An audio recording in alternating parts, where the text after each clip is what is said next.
मित्रांनो तुम्ही बघू शकता ही जागा काय होती आणि आता जागा बघा क्लीन झालेली आहे। संपूर्ण कचरा इथे गोळा करून ठेवलेला आहे। हात जोडून विनंती आहे की इथे तुम्ही प्लीज कृपया करून जंगल भागामध्ये कुठल्याही आजूबाजूच्या जंगलामध्ये कुठल्या पद्धतीची पार्टी करायला येऊ नका। वन खात्याला ही विनंती आहे की अशा लोकांवरती कठोर कारवाई करा।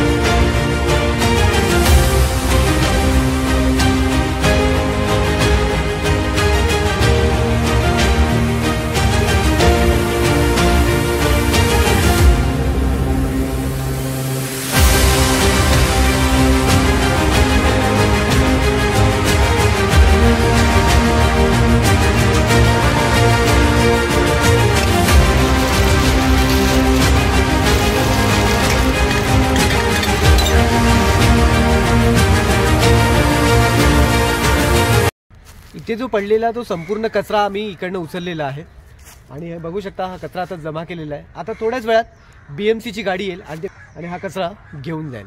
हे आरेचे जंगल कचऱ्यामध्ये जे प्रदूषित झालेलं आहे ते लवकरच तुम्हाला एकदम क्लीन झालेलं दिसेल।